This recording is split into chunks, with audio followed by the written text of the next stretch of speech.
जय जय गणेश देवा. आज आता आपण बघूया मार्गशीर्ष संकष्टीचा महिमा. वसिष्ठ दशरथ राजाला हरिश्चंद्र राजाचा पुरातन इतिहास सांगतात. अयोध्येचा राजा हरिश्चंद्र अत्यंत दानशूरच. त्याला पीडा देण्यासाठी एकदा विश्वामित्र गेले.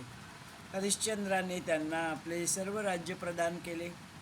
परप्रांतात गेला, तिथेही त्याचा छळ झाला, पण तो धर्मवीर ढळला नाही. एकदा राज्यभ्रष्ट असताना तो नृप भटकत असताना नकळत मार्गशीर्ष संकष्टीचा उपास त्याला घडला. पण चंद्रोदयाला त्याला थोडंसं अन्न मिळालं. मार्गशीर्ष कृष्ण पंचमीला विश्वामित्रांच्या बुद्धीमध्ये संभ्रांती झाली.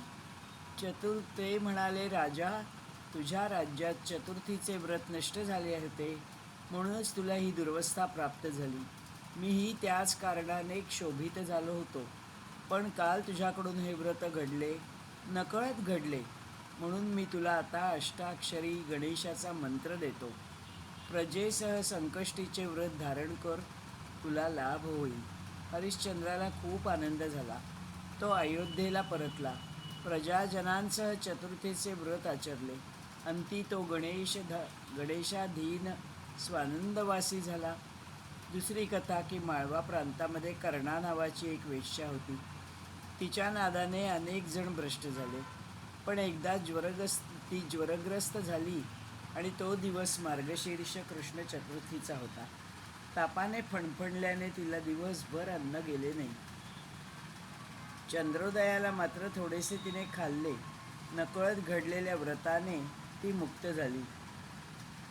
हे मार्गशीर्ष कृष्ण चतुर्थीचे महत्त्व ऐकता, वाचता, सांगता, आचरता सर्व सिद्धी प्राप्त होतात.